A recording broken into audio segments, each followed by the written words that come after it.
caiu real. Porque a gente entrou em colapso total. As criptos estão caindo muito. Eu tô vendo daqui.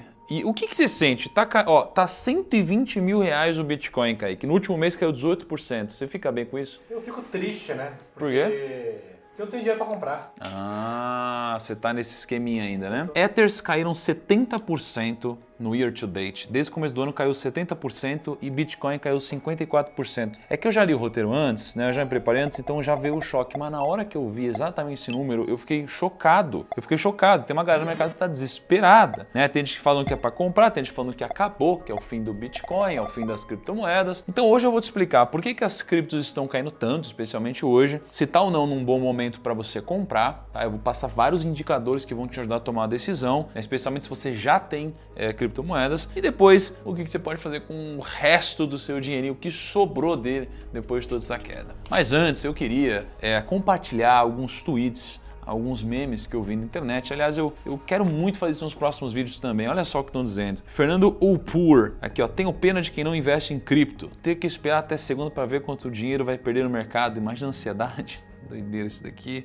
Investing fez meme também, do cara do pai que perdeu aqui o dinheiro da casa, perdeu a casa. Faria Lima Elevator, olha só, a gente já botou Faria Lima Elevator várias vezes aqui no canal. Senhoras e senhores, é um prazer perder dinheiro com vocês. Michael Saylor também, o Charles Wicks, economista sincero, botou aqui, ó, ETH 2.0, ele bota óculos e fala, não, $20. Isso foi sacanagem, velho. Pô, o Charlitos, isso aqui foi sacanagem. Mas ó, não são só as criptos que estão caindo, tá? O S&P caiu 18%, a Nasdaq caiu 28%, e se a gente for colocar o dólar aqui no meio ainda, para nós somos brasileiros, né, a queda ainda maior. FTSE 250 caiu 19% também. Então, de uma forma geral, tudo está caindo. É quase como uma crise sistêmica onde tudo está indo mal, menos a renda fixa pós-fixada. Então, sabe aquele seu fundo de emergência? É a maior rentabilidade da sua carteira, não é mesmo? E você falava mal dele, não é mesmo? Então, olha só, investem. Bitcoin quebra recorde e alcança 8 semanas de desvalorização. Isso é muito louco, porque desde 2009, tá? Essa aqui foi a primeira vez que isso aconteceu com o Bitcoin. Desde 2009, a primeira vez que ele tem 8 semanas consecutivas de queda. E aliás, me conta se nos últimos dias você fez algum movimento com as criptomoedas, se você comprou, se você vendeu Bitcoin, Ether, ou se você perdeu dinheiro em Luna, ou sei lá o que você fez. Coloca aqui nos comentários. Mas vamos lá, por que as criptos estão caindo basicamente? Tem algumas outras coisas que eu já citei em outros vídeos, mas atualmente tem dois grandes motivos para isso estar acontecendo, tá? O primeiro deles, um pouco mais estrutural, é o motivo da taxa de juros que está subindo bastante, tá? E já vem subindo há um bom tempo. E o raciocínio é o seguinte, né? Imagina que quando a gente tem uma inflação alta, pensa que o governo no Covid, especialmente nos Estados Unidos, ele imprimiu moeda. Quando ele imprime moeda, você tem mais dólar em circulação, mesmo os bitcoins em circulação. Então, mais moedas em circulação, Bitcoin sobe de preço. Então não é que o Bitcoin valorizou, é que o dólar que desvalorizou. Quando você tem uma taxa de juros subindo, geralmente isso daqui segura a inflação. Se você segura a inflação, você tem esse efeito muito menos potencializado. Agora, o grande momento, a grande novidade é sobre a Celsius Network. A Celsius Network é uma das maiores empresas dos Estados Unidos de criptomoedas, que ela geralmente oferece produtos para você que tem criptomoedas já. Você chega lá no site deles e você tem produtos para você investir, basicamente, né? Para você pegar dinheiro de volta com juros, né? Então você bota uma grana lá depositada, ganha uns jurinhos ali a cada X períodos, tá? Então você tem um retorno. Só que do nada, na madrugada do domingo, ela interrompeu todos os saques e transferências. Então se você botou sua grana lá, você não pode sacar nem fazer transferências, tá? Se você tinha bitcoins na corretora, você simplesmente não pode sacar. A não ser que mude alguma coisa, né? Você não pode sacar. Então tem aquele ditado que diz, né? Not your keys, not your coins, né? Então se você não tem as suas chaves, não são as suas moedas, né? E aqui de novo, mais uma vez a importância de você guardar as suas criptos num lugar que seja seu, né? Se você quiser que eu grave um vídeo sobre como fazer isso, né, e trazer para uma carteira física, né, uma hard wallet, você deixa aqui nos comentários para a gente gravar um vídeo como esse. E aí a galera analisou a blockchain e descobriu que foram movimentados para outras corretoras, tá, a partir da Celsius, 360 milhões de dólares. Kaique, você sabe quanto que dá isso aqui mais ou menos?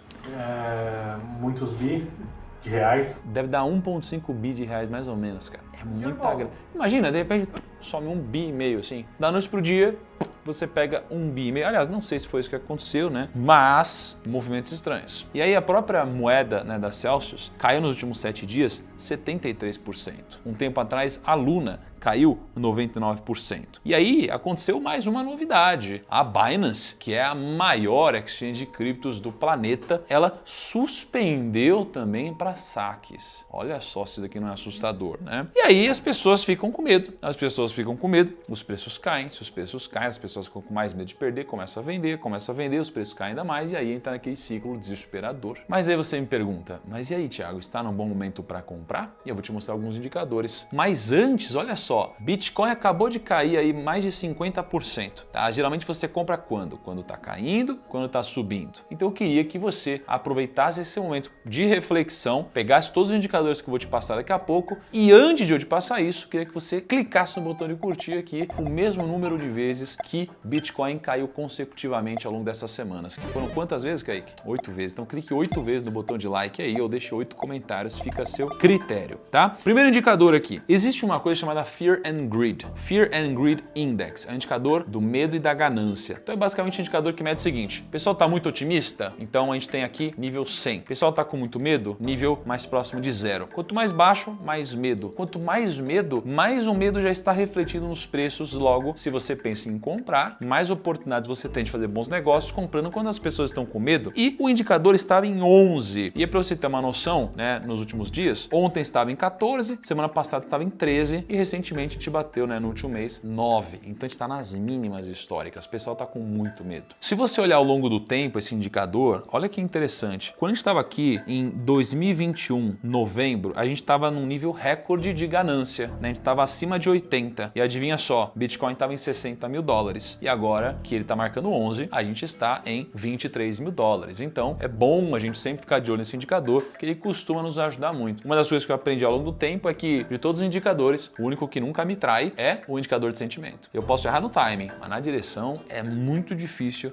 o indicador de sentimento te enganar quando você olha em conjunto com alguns outros. Segundo indicador, existe o hash rate. O hash rate significa o seguinte, isso aqui mostra o quão saudável está o sistema de Bitcoin. Então, basicamente, tem mais mineradores minerando Bitcoin, quanto maior for o hash rate. Quanto mais mineradores, o que geralmente acontece? Vamos pensar que a gente tem, por exemplo, ouro. Pô, se tem muita gente minerando ouro, geralmente o ouro ele está muito alto, o preço está alto, então as pessoas vão minerar mais ouro. Se o preço está muito baixo, as pessoas nem vão minerar, porque não vai justificar você minerar ouro. Em criptomoedas está acontecendo o inverso, a gente está em nível recorde de mineração e os preços estão lá embaixo. Só que mais gente minerando geralmente também tem uma relação com o preço maior. Então olha nesse gráfico aqui, né? Você tem aqui basicamente o hash rate, você vê subindo pra caramba, e os preços caindo pra caramba. É uma relação inversa, né, do que, em tese, né, a lógica nos diz que deveria acontecer. O terceiro indicador é o wallet sizes, né? Então a gente pega basicamente as carteiras que têm mais de 1000 bitcoins. Então a gente vê basicamente se elas estão comprando mais, ou seja, se estamos com mais carteiras, né, acima de 1000 bitcoins ou com menos carteiras. O que a gente vê? A gente vê que ao longo do tempo, os grandes investidores, que em tese são aqueles que têm mais informações, estão comprando mais, estão aumentando suas posições. O quarto indicador é o múltiplo de Mayer. No múltiplo de Mayer, a gente basicamente pega o preço do Bitcoin e a gente divide pela média móvel dos últimos 200 dias, né? Então imagina, o que é uma média móvel? Você tem uma média do preço dos últimos 200 dias e ela é móvel por quê? Porque quando passa um dia, muda um dia para cá e um dia para cá. Então agora a média é outra. Então imagina que o preço ele tá 100 reais aqui, aí de repente ele tá 200 reais hoje. Você concorda que a média móvel no dia de hoje vai ter um preço